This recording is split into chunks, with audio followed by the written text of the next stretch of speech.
Muibi, Ya, waktu zaman kuliah kalian sempat ngekos gak sih? gua emang ngekos sih. Oh Gua gitu. enggak sih.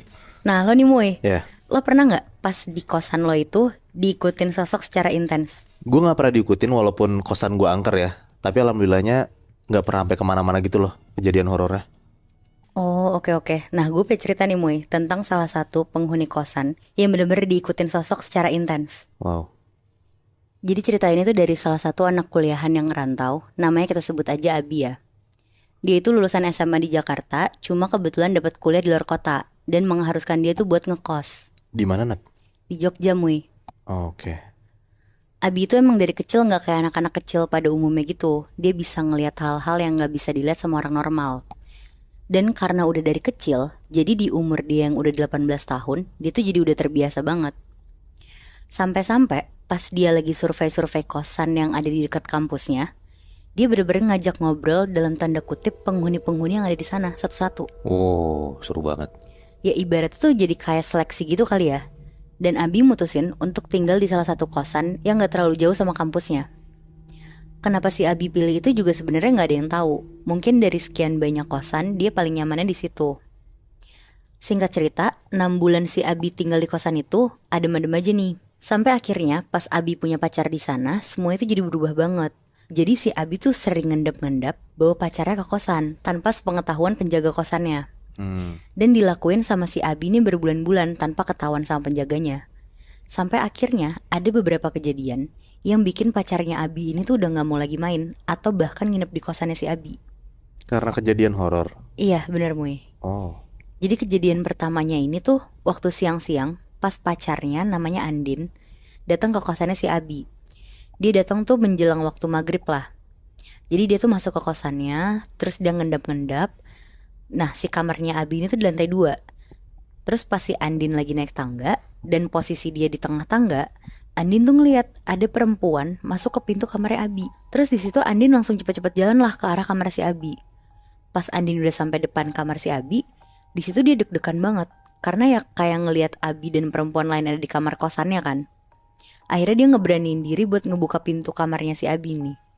Dan pas Andin buka pintu kamarnya Abi, ternyata kosong, gak ada siapa-siapa Mui Bi. Di situ Andin bingung kan, akhirnya dia masuk lah ngecek ke kamar mandi yang di dalam kamar si Abi juga nggak ada siapa-siapa. Terus akhirnya dia duduk lah di atas tempat tidur si Abi. Dan pas baru aja menelpon Abi, si Abi langsung masuk kamar kosan dan bilang kalau dia tuh abis dari depan beli makanan buat mereka berdua. Nah tapi di situ si Andin tuh nggak cerita apa-apa ke Abi karena Andin ngerasa mungkin dia salah lihat aja kali ya karena kan kamarnya kosong. Terus udah kan tuh si Andin pulang ke kosannya lah setelah dia ngobrol-ngobrol sama makan bareng sama si Abi. Nah karena jarak kosannya Andin sama Abi tuh gak terlalu jauh, Andin akhirnya pulang jalan kaki karena emang udah kebiasa jalan kaki juga di situ. Terus Andin keluarlah dari kosannya Abi dan sekitar jam 10 malam Andin jalan. Dari ujung jalan tuh kayak ada nenek-nenek jalan sendirian. Nenek-neneknya ini tuh dari jauh kelihatan kayak agak bungkuk dan udah lumayan tua. Jalannya pun juga pelan banget. Terus sampai akhirnya si Andin udah papasan sama nenek ini, si nenek ini tuh nyapa Andin dan bilang, "Misin Dok." Terus Andin tuh senyum sambil jalan ke depan gitu. Tapi satu badan Andin tuh kerasa kayak merinding banget. Di situ Andin langsung nengok tuh ke belakang. Dan pas dia lihat ke belakang, ternyata nenek-nenek yang tadi nyapa Andin tuh udah gak ada. Jalannya kosong. Oh. Di situ Andin kaget banget. Terus dia langsung lari tuh ke kosannya. Pas sampai kamar kosannya, ditutup pintunya, langsung dikunci. Terus langsung nelfonin si Abi. Nah untungnya si Abi tuh masih bangun. Terus Andin ceritain lah kalau dia tuh ngeliat sosok nenek-nenek yang ternyata tuh bukan manusia. Di situ Abi nyoba nenangin Andin dan bilang kalau si nenek itu tuh baik, cuma mau kenalan aja sama si Andin. Oh, si Abi ini tahu. Tahu. Oh shit. Nah di situ si Andin juga tahu nih kalau si Abi tuh emang anak indigo dari kecil.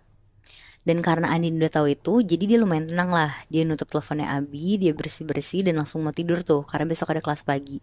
Pas Andin baru banget mau tidur, udah matiin lampu dan lain-lain, tiba-tiba si Andin tuh denger ada suara ketokan pintu dari kamar kosannya. Langsung bangun tuh si Andin. Pas Andin bukain pintunya, ternyata itu nenek-nenek yang tadi Muhibi. Lah? Yang nyapa si Andin di jalan. Tapi kali ini posisi nenek-nenek ini tuh nunduk. Sama oh iya pakaiannya tuh kayak kebaya zaman dulu gitu. Di situ Andin tuh sambil gemeteran nutup pintu kamar kosannya Dan langsung lah dia masuk ke dalam selimut sambil nelfonin si Abi. Tapi karena itu di jam 12-an, Abi udah gak ngangkat telepon si Andin tuh. Akhirnya Andin maksain untuk tidur di dalam selimut sampai akhirnya dia tuh ketiduran. Terus pas Andin lagi tidur Muibi, dia tuh mimpi kayak lagi dielus-elus kepalanya sama nenek tadi. Ya. Sampai dia tuh kebangun, dan pas dia kebangun, bener aja kepalanya si Andin tuh lagi dielus-elus sama nenek itu. Wah anjir. Berarti dilus beneran itu? Dielus beneran Mui. Anjing. Terus karena Andin takut banget, akhirnya dia meremin aja tuh. Dia meremin, dia pura-pura tidur. Tapi lama-lama elusan tangannya yang awalnya pakai jari, lama-lama tuh kerasa kayak pakai kuku yang panjang banget sampai kepalanya dia tuh sakit. Tapi ditahan tuh sama si Andin.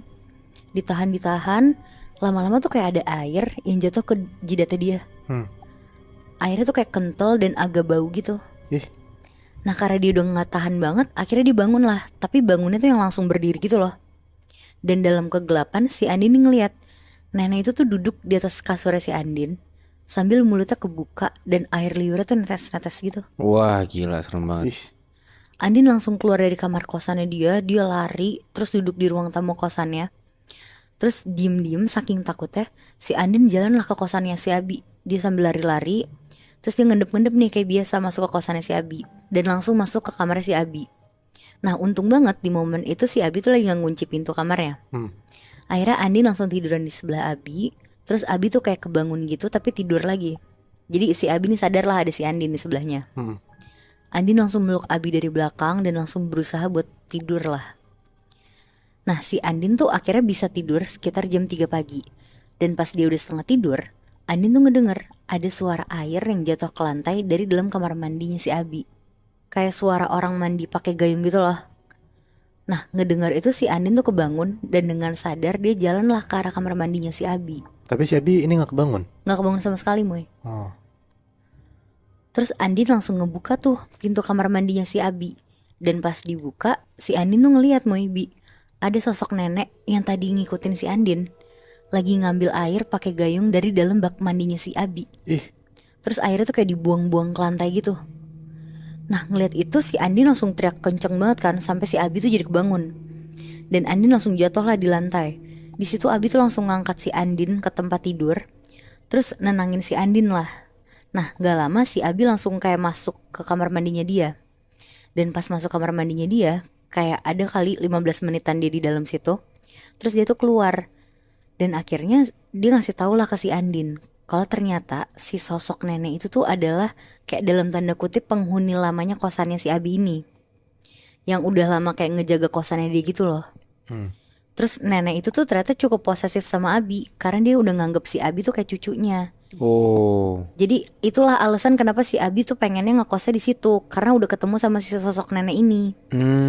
Tapi si Abi tuh nggak tahu kalau misalkan sosok ini tuh ternyata jadi posesif karena si Abi kan suka ngebawa cewek nginep gitu kan. Iya. Nah mungkin si neneknya tuh nggak suka gara-gara itu. Mungkin sebenarnya niatnya baik ya Bi ya. Iya sih. Kayak ngasih tahu biar lo jangan berbuat semena-mena di kosan ini gitu loh.